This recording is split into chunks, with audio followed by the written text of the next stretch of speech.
about the oil wars. We're going to talk about Russia, Ukraine, rate hikes, and kind of get my whole vibe on the market. My whole mic just broke off, by the way. So it's going to be kind of fun. I want to hear you guys' questions. I want to talk about, this whole world that's going on right now, this world economic changes that are happening. And literally my whole mic just literally just fell off the thing. So I'm going to see if it just holds right there. We're going to see if we can get this thing back. So welcome on, everybody. Should be fun. So I was talking to family members last night about this, and I want to do a live call. This is very interesting. It's happening right now. A lot of people are talking about the Biden administration, about what's going on with rate hikes, the Fed. We're tanking our economy on purpose. What is actually going on? Now, I want to share a few of my thoughts on China and Russia, what they've done. They've teamed up on a new world reserve currency is what they're calling it, and they are trying to displace the U.S. dollar. And so what is happening? Well, let's just dive into that right now. This will kind of paint now, this is, before I dive in, this is one storyline that could be true. It could not also not be true. I'm just a dude in Salt Lake City, Utah, reading information, doing as much digging as I can, trying to put the puzzle pieces together. And it started to make a little bit of a picture for me, and I want to share that picture with you guys. Does that sound fair? Okay, give me a yes or something in the chat if that sounds like good. So this is the plan. This is what's kind of going on. My whole mic is just, look at this. You guys want to see this? Look at this thing. It just fell off. So I don't know what to do about that, but I'll just hold it, I guess. It kind of holds pretty well. So on China and Russia. So let's go back a little bit into time. So back, if you look through history, almost every war that's been fought since, it's not all through history, but since about the 1970s, has been about oil has been a huge component of that war and oil trade. Okay. So you go back to Bretton Woods, 1945, we end World War II. Bretton Woods, where all the nations came together, and the United States was pretty much the only country left standing there. And we had a Navy. By the way, navies are very expensive to fund. Having a Navy as a country is a luxury. We had a Navy, and we said, hey, instead of us having world dominance, we're going to be imperialistic.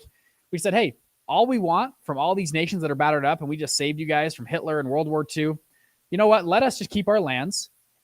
We will police the ocean. So we will pay for an expensive Navy. We will have our fleet go around the world and police the oceans. The only thing we request in return are two things. Number one, you'll trade with us. You'll have open trade. And number two, when you trade with us, you'll use the US dollar. And the US dollar will be used around the entire world as currency of the world. And countries couldn't believe their luck. They were like, this is the most incredible deal of all time. These guys don't want to conquer us or take imperialistic types of things. They just want us to trade with them in their currency. Great, right? Where do I sign? So all these countries signed the Bretton Woods Agreement, and this kind of formed into the United Nations and all these reformations that happened after World War II. So they come together till now. So since essentially till now, the US dollar has been the world reserve currency. Now, President Nixon took us off the gold standard in the 70s. We had pretty large inflation in the 70s. The US dollar is the world reserve currency. If you want to trade large amounts of oil around the planet, you have to use US dollars. If you're Brazil and you're buying oil from Saudi Arabia, you need to use US dollars. If you're Germany, you need to use US dollars. You send your money through the SWIFT system to the Fed. They change it into US dollars, and then you can buy oil from Saudi Arabia in US dollars. That's how the world has worked all until the last months, years. China and Russia have started to, there's tons of articles about this, to work with Saudi Arabia to trade oil not using US dollars. It started about a year and a half ago that China said, let's use the yuan. Let's just trade in yuan. We don't want to use US dollars, okay? We're going to use the yuan. And so now what has happened since Biden's been in office, we have started to see countries like Russia and China, the BRICS nations, starting to try to get off the US dollar, because there's only two people that I know of in history that have traded large amounts of oil without using US dollar. One of them is Umar Gaddafi, okay, and he was somehow killed by the United States government in Egypt. And then the other one is Saddam Hussein, another guy kind of killed by the CIA and taken out of power, okay?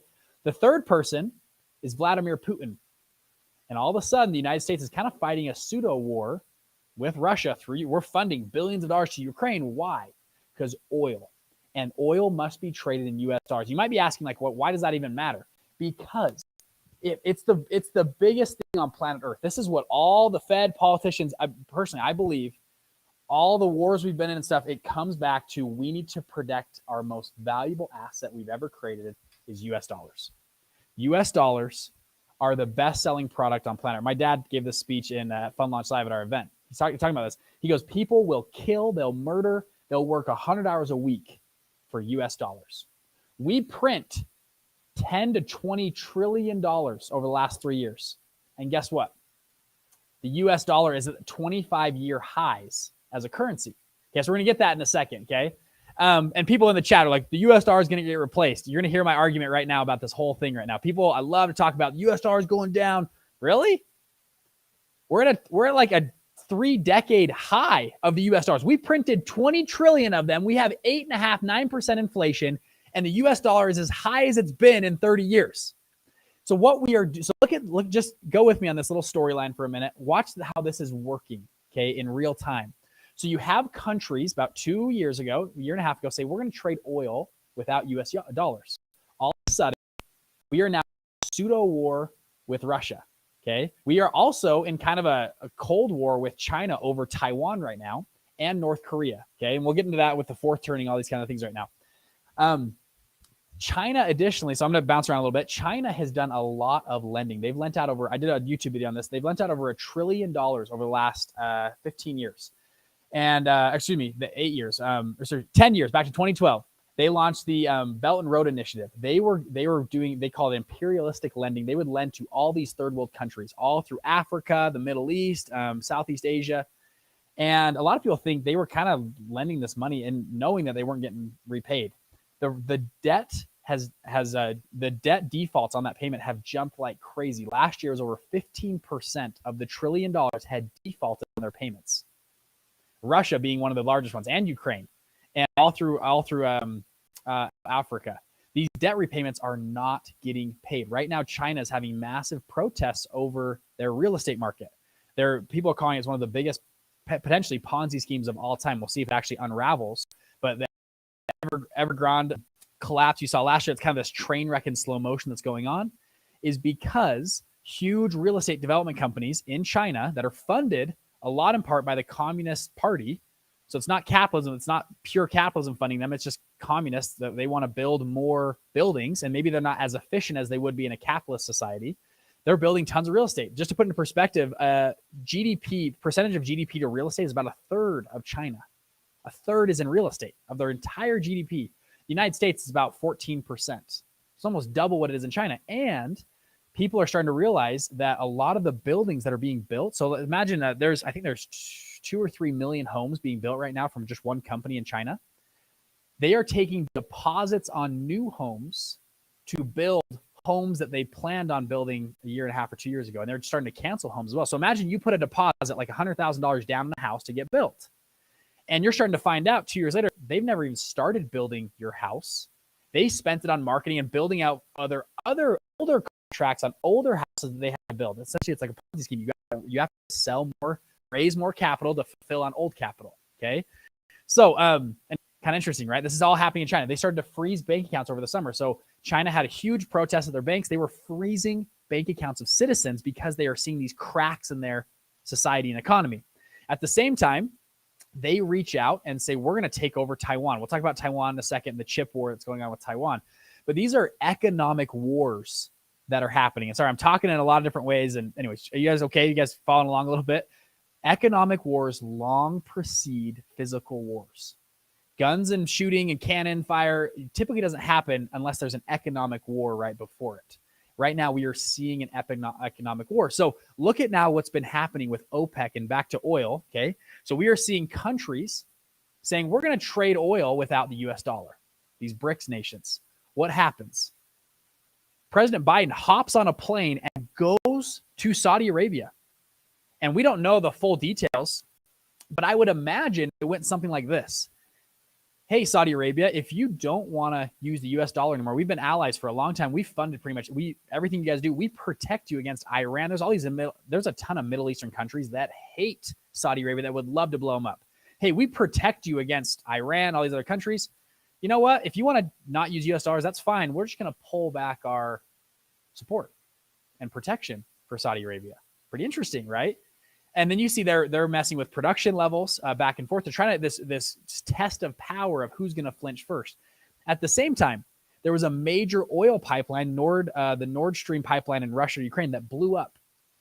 People are like, yeah, it was Russia that blew it up. Why would Russia blow up their own pipeline? That's one of their biggest components of their GDP is oil. Why would they blow up their own pipeline? Now, we don't know who blew it up. Personally, I think the United States blew it up, or an ally or somebody, some way, shape, or form. We blew it up. That's a huge strategic advantage for the United States. You blow up oil, an oil pipeline, you don't allow Germany, Poland, these other countries to retreat into Russia's arms during this winter. You make them commit to fighting Russia and using the US dollar to do this.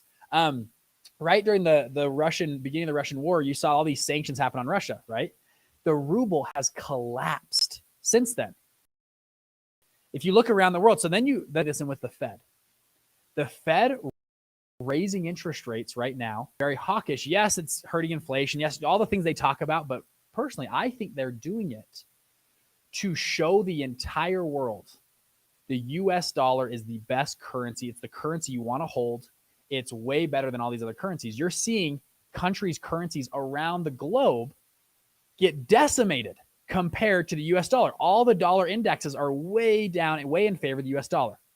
So if you take this as a big picture, okay, you're seeing countries trying to move away from the US dollar, saying, we don't want to use the US. We want to break away from this. And the US is saying, well, if you want to break away, fine. We're going to blow up your pipeline. We're going to stop protection of Saudi Arabia. Oh, and also, yeah, we're going to raise interest rates and decimate all of your currencies around the world, which we've done. And it's still continuing to happen. And the Europe is calling on the Fed, please, Fed, lower rates. And they're saying, no, we've got to prove to these countries there's been peace for too long. And it talks, if you guys have read the book called The Fourth Turning, it talks about the cycle of humans. It's about 80 years, an 80-year cycle. This, by the way, this book was written in 1995. It's been quoted by a lot of people. Ray Dalio, a lot of his studies come from this book called The Fourth Turning. They talk about 80-year cycles, and there's about 20-year generations. So 4 generations make up 80 years, and they have 4 of these distinct generations, and each generation leads to a different outcome. And so the reason this book got so popular is because, first off, on the study, so they went back, for example, the States, 1970s, the Revolution, Civil War, exactly 80 years. The Civil War to World War II is almost exactly 80 years. World War II to the 2020s is about 80 years. These guys in 1995, they predicted a few things. They said, number one, we're going to have a major financial crash near 2005 because the third turning, typically the beginning or the end of third turning to the fourth turning, is a major financial crash. They've seen that back in the 1920s. They saw that before the Civil War and before 1776, a major financial crash or disruption. Then they lead to the fourth turning. And the reason I'll get into this a little bit, I guess, but so people that come out of a war like World War II, imagine, they've been through war. It's like, wow, I don't want to be in war anymore. And they usually that first generation raises the third generation, okay? The second generation they call that's the prophet generation. The second one's called the nomad generation. That's the hippies, okay? The hippies, and this is the same archetypical generation that's happened before. The hippie generation is, they call them the nomad generation. They raise the third generation, so the fourth. So the first raises the second, raises the fourth. By the fourth turning, their parents and even their grandparents don't remember the effects of war. They don't know how bad it was, and there's been peace for so long that disruptions start to happen, whether it's a civil war, whether it's internally, whether it's external context, some type of big conflict always happens in the fourth turning, which is about every 80 years. If you go through history, about every 80 years, any society, about 80 years, they lapse and they do a loop. You can call it a lot of different things, but this is what these guys predicted and wrote down. So anyways, that's where we're at right now. And you can kind of see that. What's happening? You see Russia and China together threatening the global dominance of the U.S. Ray Dalio in his book, How to Deal with the World Changing Order, he did a full study on this about same thing, 80 years, world currencies reset. Interesting, right? Human cycles happen about every 80 years. They just challenge the norm and things usually shift up.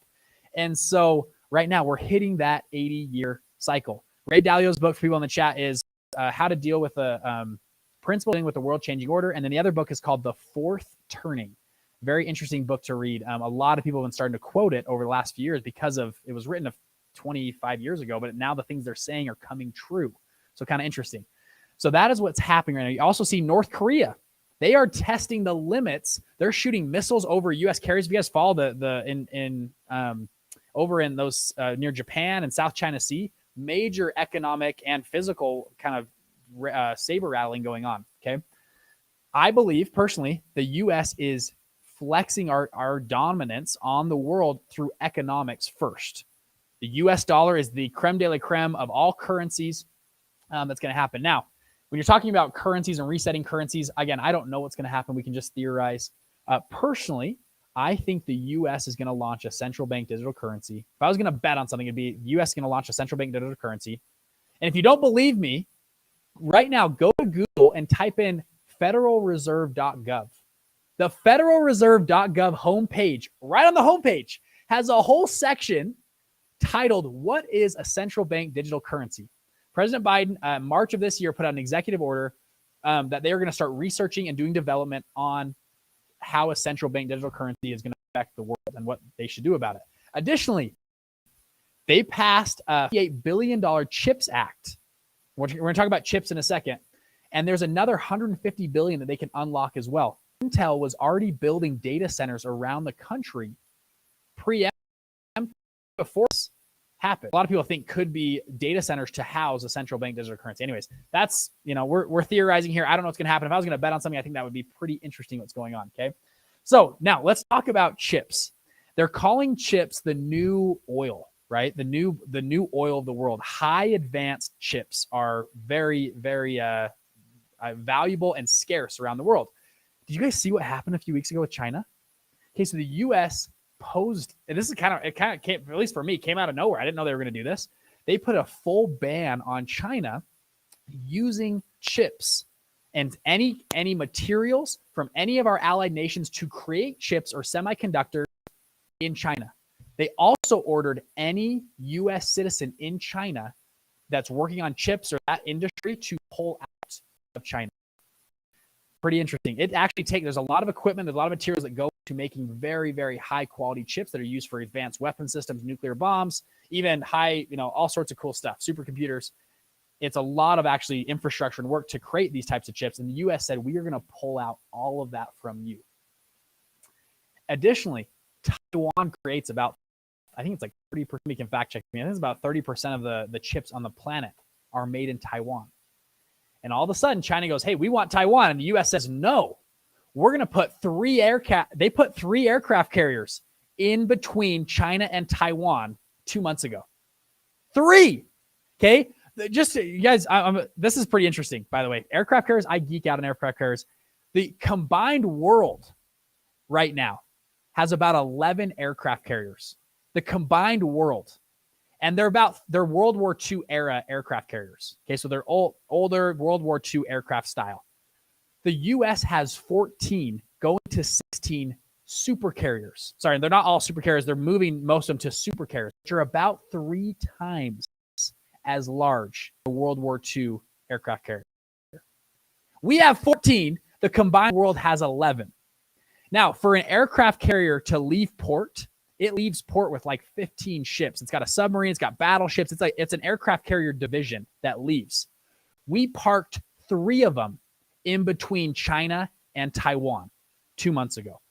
And we've got another one working now up in they give us kind of delayed information, so we don't know exactly where they all are. But there's now one with North Korea up there. Okay.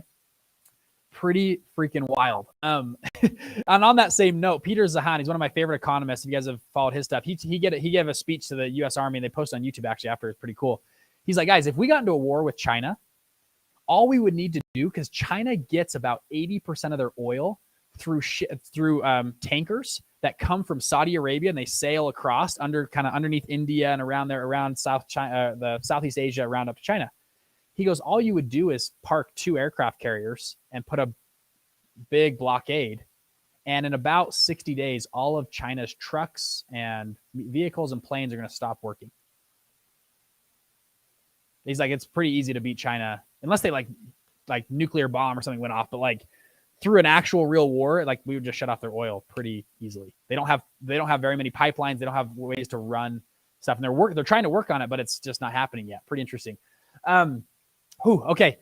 Kind of fun. You guys kind of seeing this world economic war that's going on right now, though. So we're having a chips war with China. We're also having a major war with oil production around the world and currency wars right now. So they're all happening. So when you look back, some people, people always talk to me, Bridger, the Fed are idiots, man. Biden's an idiot. The politicians are idiots. Now, I agree with you 100%. They say stupid stuff, but also don't just listen to what they're saying. Watch what they're doing. And actually, right now, the U.S. is, I think, playing an okay game. I don't know the ins and outs, but they're playing at least this kind of game. They're playing a game with Saudi Arabia, with OPEC production, and they're playing a full thing now. Now, the U.S. in its back pocket, we have some of the largest oil supplies on the globe in the U.S. We just aren't allowed to, like fracking, all that stuff. We've just slowed down our production. If we wanted to, we could go just drill oil. We would have more oil than Saudi Arabia. And personally, I don't know why we don't do this. I have no idea. Maybe we're saving it. I don't know what the plan is. I don't know why. If anybody can enlighten me, I don't know why we don't just drill all the oil in the United States and become even more of the world superpower. But I digress. So they're playing that war. They're playing a chips war. And by the way, we're going to manufacture all of our chips local in the United States. This deglobalization is going on where we are pulling back from other countries and we're showing them just how dominant the United States, when I say our, I mean the United States, our hand is in the world. Peter Zahan, he's one of my favorite economists, wrote a book called The Accidental Superpower. He talks about the United States and our dominance in the world. And even just by geography, we would be the world superpower. Even if we had terrible politics and we screwed up 1,000 times over, we would still be the world superpower because of our geography. We have 2 oceans. We have pretty much no major threats in our entire hemisphere. I mean, Canada is one of our best allies. Mexico is one of our best allies. We trade, by the way, I think it's 70% of our imports and exports come from Canada and Mexico. Everyone's like, we're so dependent on China. Not really. If you look at the math, we're way more dependent on Mexico and Canada, like 4 times more than China. We get more imports and exports from Canada and Mexico than anybody else. Mexico, we can outsource cheap labor to. We also have, so we have 2 oceans with lots of ports. So ports, natural built ports, where you have like a bay, is actually very unique to a country and very something that you need for a superpower. One of the reasons that he at least goes into that West Africa is pretty impoverished and doesn't have a lot of trade going on is because the entire coast of West Africa only has 3 deep water ports where you can put a big ship in. I think Texas had like 13 ports. Texas alone. The entire East Coast of the United States is full of ports, and we have an island system across the Eastern United States that allows us to have huge tankers and ships can come into port. Same with the West Coast. We also have the Mississippi River that runs through the middle of our country. You can take big ships into, and guess what? All the grain is in the middle of the country. So imagine a perfect country. You have 2 oceans with lots of ports that you can ship from. You also have a river system up the middle. You can grab all your food and supplies, all come from the middle of the country. Additionally, it makes you almost impossible to invade. To invade the United States, you'd have to block off both of our massive ocean ports because we get, like, if you invaded the West Coast, we just get supplies from the East Coast, right? And vice versa. You'd have to invade both sides and the middle river system at the same time to do this. And also, we're the most armed country on planet Earth. Our citizens can hold guns.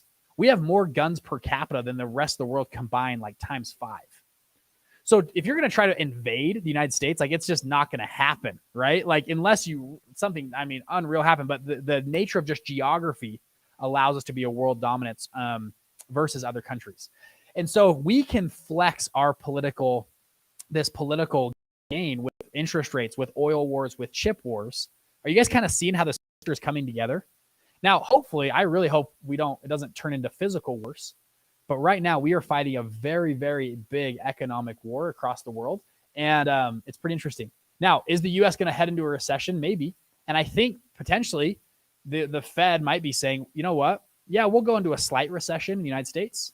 The rest of the world's going to go into a Great Depression or recession, huge recession.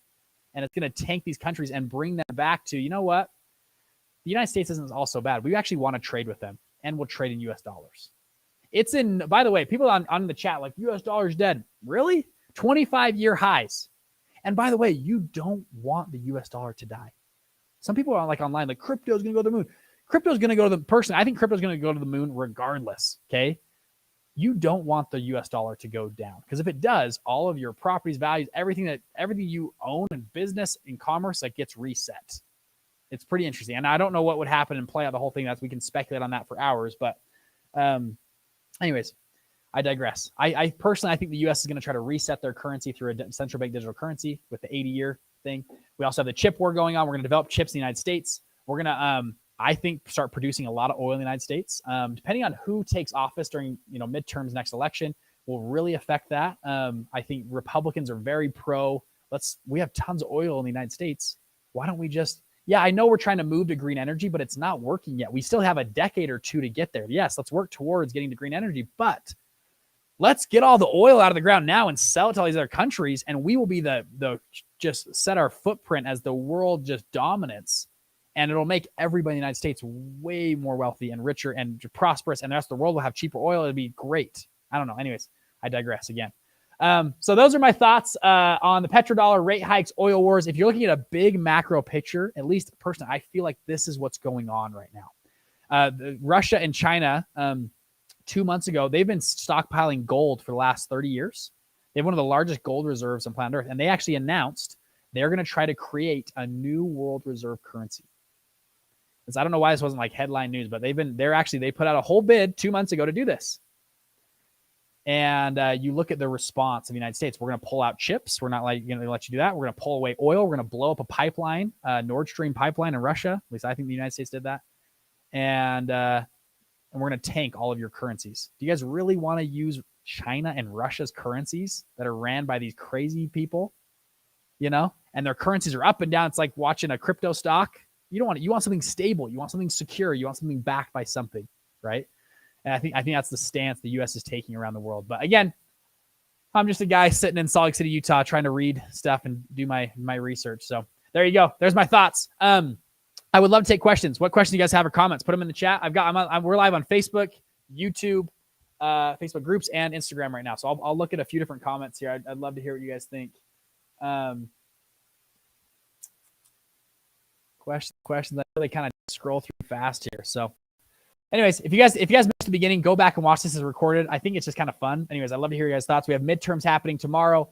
Be pretty interesting. We're definitely seeing internal conflict in the United States for sure. And I think 2024 election is going to be wild regardless of what happens. Pretty wild. Someone asked, is this how all Americans are? No, not at all. No, I would say I'm pretty unique. Most Americans don't think like this. You don't seem bothered by the wrong things the U.S. does. If the U.S. decided to nuke China or even Russia, Americans won't be bothered killing billions. Well, okay, that's kind of an interesting comment. I'm not saying we should nuke China or Russia. All I'm saying is we should have an economic war where which we are already doing. We are proving to the world that our currency is the best currency. So there you go. No, I don't think we should bomb anybody. I actually hope they don't lead to any war. Because usually economic wars can actually resolve themselves. And by an economic war, what do I mean? I mean trade embargoes. I mean all sorts of stuff regarding economics, not actual guns and fighting. I hope we don't go to a real war. That doesn't benefit anybody, I don't think, going to a real war. Usually economic wars precede physical wars. Okay? And so if right now we are in an economic war, it could be preceding a physical war. I mean, we are flirting really with World War II right now, or World War III, excuse me. And I really hope nothing comes of it. So, but no, I would say I'm not like most Americans. So Biden's economy is doing good. No, I didn't say that either. I didn't say that at all.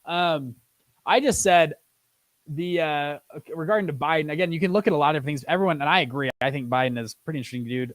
You watch his videos and stuff. I don't know if it's Biden, whoever, but all I'm saying is the U.S. government, whoever it is playing a very interesting game right now with oil, with chips, with Russia. I don't know if it's the IA. I don't know if it's the Fed, the State Department, whoever it is pulling these strings. It's not bad. And by the way, this stuff I'm talking about, I think is agnostic to political party. Old saying, right? That you hear about U.S. presidents, they have all these things they get into office, and then they say the the men in dark suits come in and they come in wide eyed and they have all these new things they change once they're in office. This concept of playing the oil war and economic war and protecting the US dollars has worked for whether it's Republican, Democrat, for the last 30 years. All of them have been involved in this.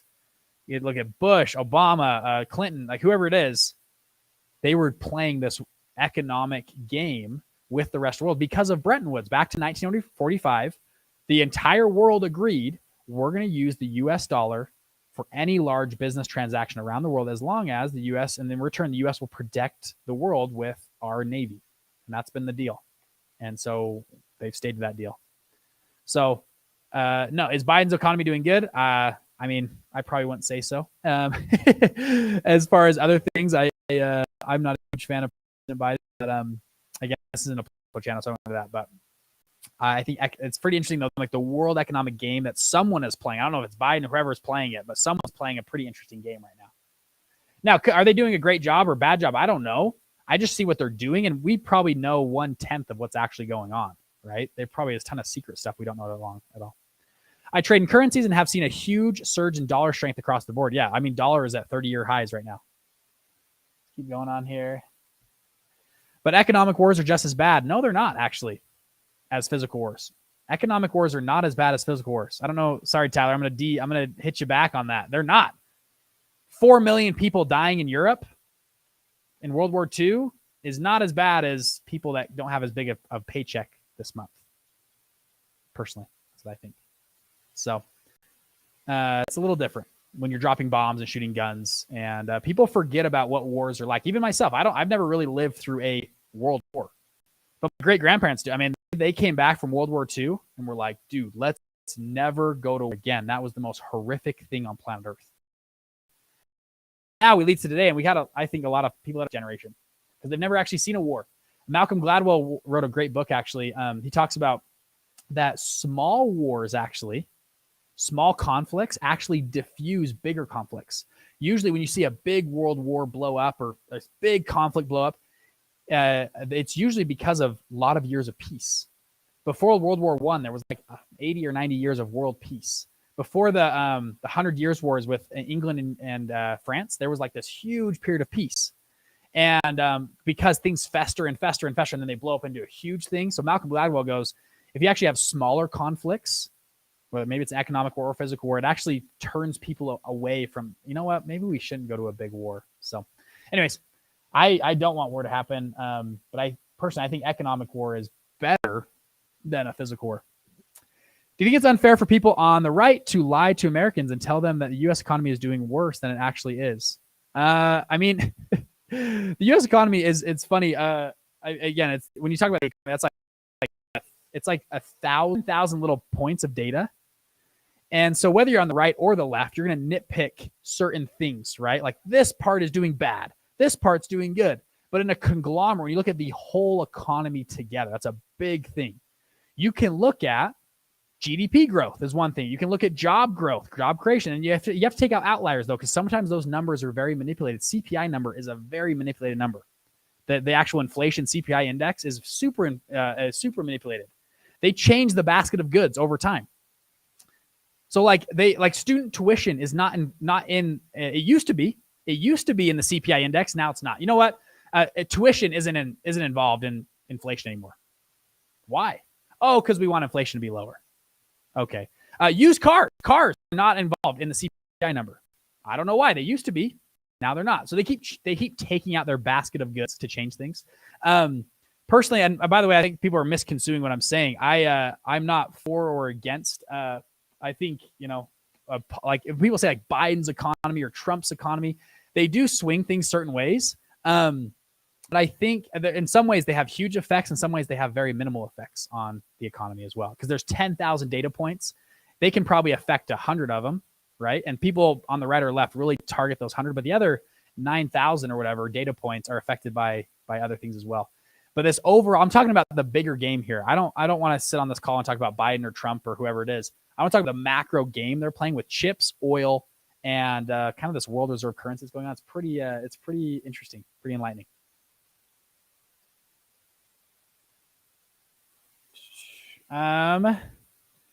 Do you think we'll have a long recovery in this recession? Oh, let me pull up comments over here too. Sorry, I'm looking at just the one.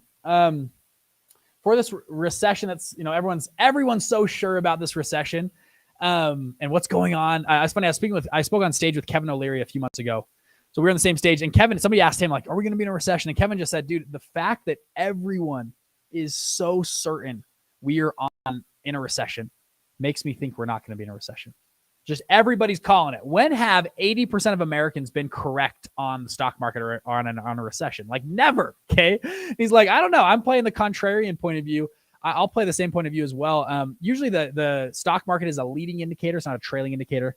Obviously, the stock market's down around 25 to 30% this year. Huge collapse. We are seeing a lot of bottom resistance on the stock market right now. I personally think we are nearing a bottom right now.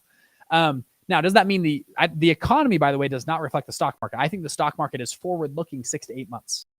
So yes, Q1 and Q2 of next year be a bad, into a recession for sure. The stock market, though, might do very well and perform very well. Those are different things. Will real estate slow down? For sure, because we're raising rates. You have to reprice real estate with different interest rates, 100%. Can the U.S. sustain high interest rates for a long period of time? Now, I don't know about that. Before all these rate whiplashes, we had $13 trillion of negative interest rates across the world. 13 trillion. Okay, a lot at negative. 0 or negative % interest rates. Right now, I think the Fed's being very hawkish. Just if I was going to make a guess, again, this is a guess, I would think rates are going to come down very quickly. I don't know how long they're going to keep them high, but I think they're going to come back once they've essentially proven to the world that we are the dominant currency.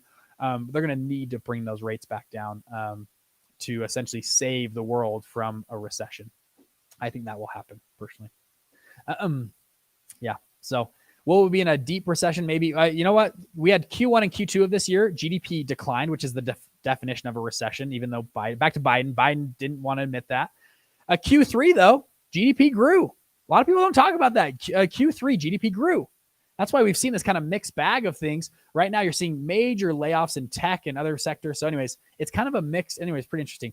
I see some people, everyone's talking about we're going to be in a recession. There's a lot of people saying we're going to be at all-time highs by next year. If they bring rates back down quickly over next summer, let's say, we could potentially be at all-time highs. And that's in crypto. That's in the stock market. That's everywhere. So anyways, interesting game. Yeah, the book's called The Fourth Turning. Pretty interesting book. Okay, let's look over here. Anyways, you guys missed the beginning of this. I talked about oil wars, interest rates, how they're affecting the world economy, the initiative from China, how they've been doing imperial lending across the world, the Russia-Ukraine war, Russian pipeline that blew up, the South China Sea, why we're putting such a stance on Taiwan and saying we're going to protect them to the nth degree. Anyways, pretty interesting stuff to follow. This is stuff I geek out on, by the way. So if you guys have anything interesting to share with me and find a cool article, please send it my way. I just love trying to put this puzzle together. Again, it's a puzzle. It's still being put together. I want to give you guys my data from today and just kind of dump my brain on you. But it's pretty interesting. So let me know if you guys find some cool stuff. Put it in the comments below on this channel or wherever you guys are watching this. It's pretty fun to watch. Not fun, but it's interesting to try to figure out this game. And if you can figure it out, you can make tons of money. Tons. And as you guys know, we teach investment funds as we do. So if you guys want to learn about funds, you guys can click on the link below. Or go to fundlaunch.com. We have a free course on funds. I've ran 2 funds. I run currently for people in crypto. I run an $10 to $11 million crypto fund right now. We just launched it a few months ago. It's been doing really well. Actually, we're pretty excited about the performance of it. So anyways, that's what we do. There you go. You guys can go check out funds. We have a Fund Launch Live is coming up soon. It's our event. We're going to be selling tickets here pretty soon. We got really cool stuff we're doing for Black Friday in the next couple weeks, which will be really fun. So, okay, y'all are amazing. Thank you so much for your comments. You guys are awesome, dude. Let me know if you guys have comments on this. It's kind of a fun little puzzle game we're putting together. So let me know.